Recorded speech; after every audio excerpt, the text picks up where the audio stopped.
Guess what I'm wearing? Well, it has nothing to do with today's video, but well, it has something to do with it, but not what this video is about. Anyway, keep on guessing. I'll tell you in a bit.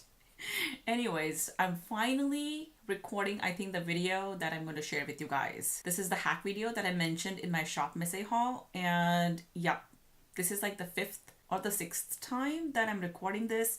Until this time, because of the way I got the idea for the hack, I kept on thinking that I have to record a hack video and a dupes video together, and I did record it, but every time it was getting so confusing and so difficult after I finished recording it to edit in my head that I used to just not edit it. I used to look at the footage and decide that I need to re-record, and I did that like a few times until yesterday when it somehow clicked that I should just separate them because they are separate things. Well, one is based on the other, but they don't necessarily need to be in the same video. So yep, I put a lot of effort into this video, and I'm gonna put more effort into editing this. I will show you all the looks that I've created with this hack. Well, I don't think I have the footage of all the recordings because I might have just deleted it. But yeah, please give this video a thumbs up if you like this hack. And if you're new to my channel, don't forget to subscribe if you like this content, because there is more crazy content like this to come. In general, if you like makeup dupes, reviews, hacks, DIY, all that kind of thing, then this channel is for you. So stay tuned, hit the little notification bell, and YouTube will tell you when my next videos go up. Next video is going to be a dupes video. Alright, so what am I talking about today? Today I'm kind of sharing a hack or an extension of a hack I used to do many years ago. And I'm talking about from almost 20 years ago up until 3 years ago. That's pretty much used to be my makeup. I used to take my bullet lipstick, whatever I had on my lips, and just smudge it over my eyes. This hack is kind of an extension of this. This idea basically came to me when I was watching Huda's Matte Metal Melted eyeshadow video. You guys are getting a hint of where I'm going? Yep. When I was watching that, I was thinking, can I just use one of my liquid lipsticks over my lids? And then I started testing this idea out, and I have been testing this out. And actually, I have worn in multiple videos before. I wasn't ready to share it with you guys. I wasn't even sure if it worked. So I was kind of testing this one out, but I think it does. And the reason why I like this hack is, well, reasons I should say, is because one, that way I can use up all these like weird shades that I got as either a gift with purchase or shades that I purchased thinking that they would look good on me, but they absolutely don't. And I was actually thinking of throwing them away, but now I can use them up.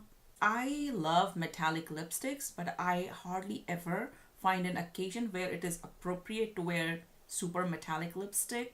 Somehow I'm okay with super shiny eyeshadow, not so much with super metallic lipsticks. So now I can use those metallic lipsticks up. And I already have so many amazing liquid lipsticks in my collection that if the hack works, that means now I have a huge range of liquid eyeshadows in my collection as well. Yep. Liking where this is going? Okay, so I'm going to show you a few looks that I have created, and then I'm going to share some do's and don'ts. It's really important for you guys to pay attention to those in order for this hack to work for you and keep yourself safe. So I need you guys to stick till the end and watch the do's and don'ts. Please promise me that you will do that before you go ahead and start applying any liquid lipstick over your eyes. Promise? Okay, so here are the looks that I created using this hack.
I'm actually wearing the fake magnetic lashes because I wanted to kind of show you the full impact of the look. But yeah, the lashes are so not for me. But anyways, that's the look.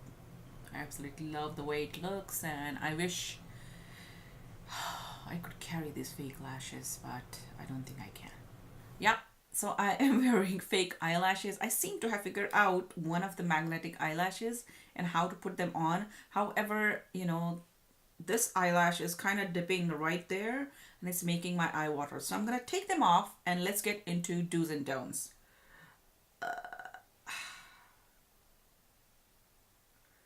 Ow.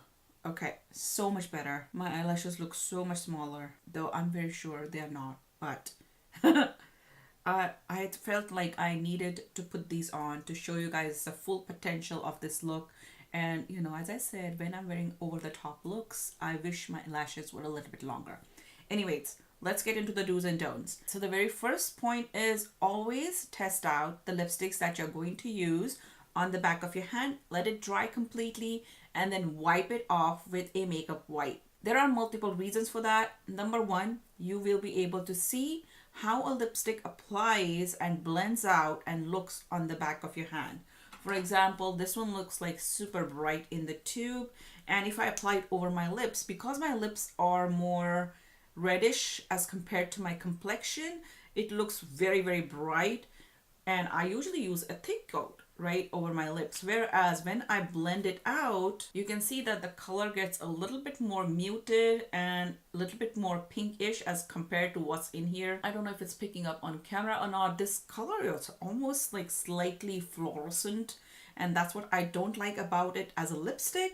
But this as a crease color, I absolutely love it. And that's especially true with a lot of like bright reds. There are different undertones to reds. There could be a slightly bluish undertone, whereas a slightly orange undertone, and you won't notice it as much just in the tube, but when you blend it out, you'll be able to see whether the lipstick turns slightly purpley or if it turns slightly orangey, and you'll be able to plan your looks that way, which is kind of the second reason for testing it out on the back of your hand. You will be able to test out your color combos. Like initially I was thinking of going with this combo. Actually, this was the first combo that I thought about, but then I realized like this lipstick is slightly staying tacky. This was another color that I thought I should try, but again, this is still tacky. It's been like an hour or plus that the lipstick has been there. And then I tested out this combo and this combo. I like this one better, so I tested out other matte colors around it to see what colors I should play with. And yeah, it's always a great idea to test out your combos on the back of your hand, but especially for this hack, because here we are using something that is going to dry down matte. Your normal eyeshadows, after you apply, you can blend them out with another color. These, once they dry, they are there. The only way you can blend them is by shearing out the next color on top, and you will be able to test out if you can do that, by testing it out on the back of the hand. Another reason is that if you're going to use a color that has a potential to stain your skin, when you wipe away the product from the back of your hand, you will be able to see the stain there. So it'll kind of tell you what to expect before, you try out a bright blue color on your lids. You love the look, you wipe it off, and then you look like you have a purple eye for the next 2 days. Yeah, no one wants that. And then finally, you will also be able to test out how the products wear. For example, if the product rubs off easily, or if they are pretty permanent, how easy they are to clean up or not, and what you need to use to clean up or not. A lot of these liquid lipsticks will need you guys to use an oil-based cleanser, but some just come off with a simple makeup wipe, so you know what to expect. So it's always a good idea to test out whatever you're thinking of using on the back of your hand. You have to do that, okay? All right. Point number 2 is a dupe. Do use a good eye primer. The reason you need something underneath is, one, to cancel out any uneven pigmentation that you might have over your lids. And secondly, to have kind of an additional barrier between your skin and these products to kind of give an additional protection against staining or anything like that. Eye primers are designed for your eye skin. So the third point is don't set it with a powder. We are using all liquid products here. So if you have too much powder over your lids, liquids seep and soak into powders and stay there, which is going to result in patchy application, and we don't want that. So don't set your eye primer heavily. You can do like a super light dusting, but it has to be really, really light. I would advise against that also. But if you want it, you can do that. You know, usually people are used to setting their eye primers for traditional eyeshadows, but the traditional eyeshadows are powders. Here we are using all liquids, so don't set it. Number 4 is do only one eye at a time. And I don't mean the whole eye look. You don't have to finish doing the whole eye look, but don't put color down on both the lids and then start blending one, because we are using products that are designed to dry down to kind of stay in place. So if you have product on one eye and you're blending the other, the product on this eye is going to start setting and getting, you know, pretty tacky, and then it's gonna create weird patches over your lids, and we don't want that. We want a nicely blended look. So do only one lid at a time and then move on to the other. If you want to do a next color, then do it on one eye, then go on to the other. So basically just blend one color at a time on one lid and then you can move on. Number 5 is kind of a painting basic again. I don't know if you remember from your art class where they told you don't load your brush with paint and then go at the very edge of your painting, because then it's going to create a thick line at the edge which you will not be able to blend in unless you go outside the line. So wherever you have your imaginary line, put your product inwards and then you can blend towards the outer line. Today I use these elf strips to protect myself, but even in that case, if I put the bulk of my product at the very edge of the strip, it's going to seep underneath, and that's going to create a very harsh, weirdly blended line, which we don't want. So start inwards, then you can always blend your product outwards or inwards, whichever way you want to go. Number 6 is, you can say, a generic do for makeup or anything else in life. Practice beforehand. You don't want to try out this hack right before an important date or right before your prom or something like that, because these looks are pretty long lasting, which means they're not that easy to clean up. You will end up ruining the rest of your face makeup if you do the look and you don't like it and then you need to correct it and take it off. It's a mess. You know, practice beforehand, see how much product you need for each layer. Any dark colors, usually you will need much lesser in quantity as opposed to a lighter color like this. Even among these two products, which look very similar in shades, I mean, I know they're not same shades, but similar. This one is a lot more pigmented than the Ofra lipstick, and that makes the blending different. So you need to practice out, you know, how much you need to blend, how quickly you need to blend, how much product to put on in the first place to blend out. Sometimes you will need slightly more to get desired pigmentation based on your skin color. If you're of a lighter skin tone, you might need to put much lesser. So it's better to figure all of that out ahead of time and not right before an important event. Okay. Number 7 goes hand in hand with number 5, where I said don't put the product too much on the outer side and then blend out. But if you end up doing that, if you make any mistake, it's best to clean up your mistakes right away with a makeup wipe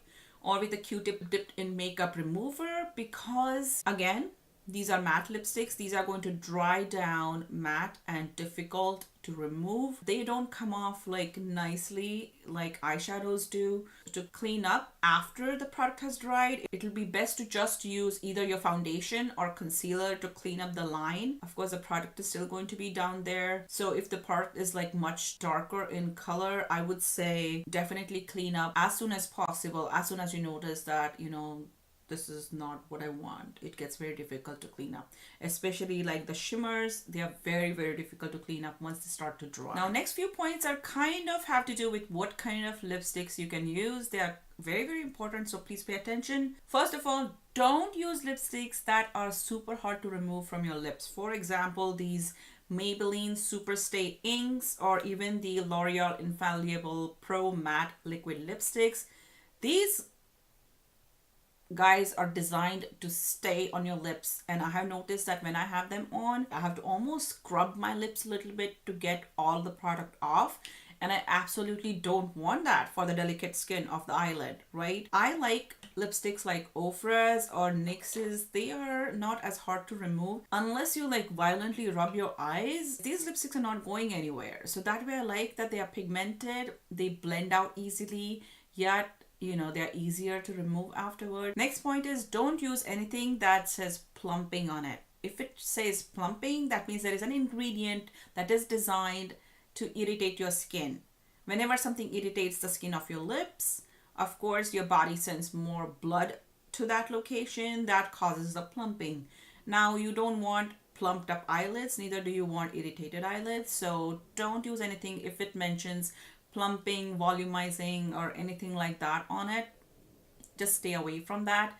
In general, I don't like lip glosses unless you like that eyegloss trend. I don't like anything sticky over your lids. This is the sticky one that I mentioned earlier, is a cosmic metal. However, this particular one I think is gorgeous. Even though it is like the same formula, it is so opaque that I think I am going to try it out once. However, when your eyes kind of open and close, you're gonna feel that slight stickiness. I don't like it, but it might be great for Instagram pictures like the eyeglasses. So it's up to you. It's not a serious don't, but I just don't like it in general. Next is also similarly a cautionary tale. Don't use anything that is like super duper blue. I did test out this one at the back of my hand yesterday, and it definitely stains my skin. Of course, I was able to take it off afterwards with some, normal washing. However, I don't like a blue tint around my eyes. There are some pigments that stain your skin more than the others. For example, vibrant pinks and vibrant blues will definitely stain your skin, and that includes combinations of those like vibrant purples. That again goes with testing it out on the back of your hand. If you still want to use it, there's nothing majorly wrong with it, but you will end up with a blue eye, which you will need to conceal pretty well for the next day or so until that tint goes away. In general, use any dark pigments with that in your mind, that there is a possibility that it might stain your lids a little bit, just like pressed pigment eyeshadows. So just know it, don't come and do that whole pointy business that lady did with James Charles, calling him a liar and stuff because one of his eyeshadows stained her lid. That was like so foolish. But yeah, just know there's a potential for your lids getting stained if you're using really, really dark and vibrant colors. Next, it can stain your brushes. This is the brush that I used today, and it looks like that. So if I were to use a natural bristles brush, which has slight pores on it naturally, that's how they actually pick up powder products better. When you're using them with these highly pigmented liquid products, I don't know how nicely they'll clean up, if they'll get damaged permanently or not. So in general, don't use natural hair brushes, just use synthetic brushes. First of all, synthetic brushes are cheap and you don't feel so bad if they do get stained. And then finally, don't use any liquid lipsticks in your waterline. Waterline is something that is coming now directly in contact with your eyes. I would say only use products that are designed to be used inside your eyes in your waterlines, like eyeliners. I personally don't even like to use eyeshadows in my waterline. I have recently started doing that after watching Jen from Jen Loves Reviews, because she used it and it looks gorgeous. But ideally, I would prefer to use only eyeliners in my waterlines or in my inner corners, because I feel like those are delicate areas and sensitive areas. Your eyes are precious. So only use products that are designed for that area in those regions. Don't use any liquid lipsticks inside. Alright, so those are my do's and don'ts. If you use this hack and create a look, please share it either on Instagram, Twitter, and tag me in it. #PalsLivesLife. I would absolutely love to see your looks. I should tell you guys that this is my idea as far as I know. I don't know if anybody else has done it before. But I'm also not, that airheaded to think that nobody else has done it before. I'm just saying that I didn't get or steal this idea from anybody. It's my original. So that's why I'm not crediting somebody else in it. If anybody else has done it already, please let me know so in the comments below. If you are somebody who already does it, please let me know so that we'll know I'm not the only freak. Right? Let me know what you think of this hack. If you like this video, again, don't forget to give it a giant thumbs up. If you're new, don't forget to subscribe. And I'll see you guys in the next video. Bye. All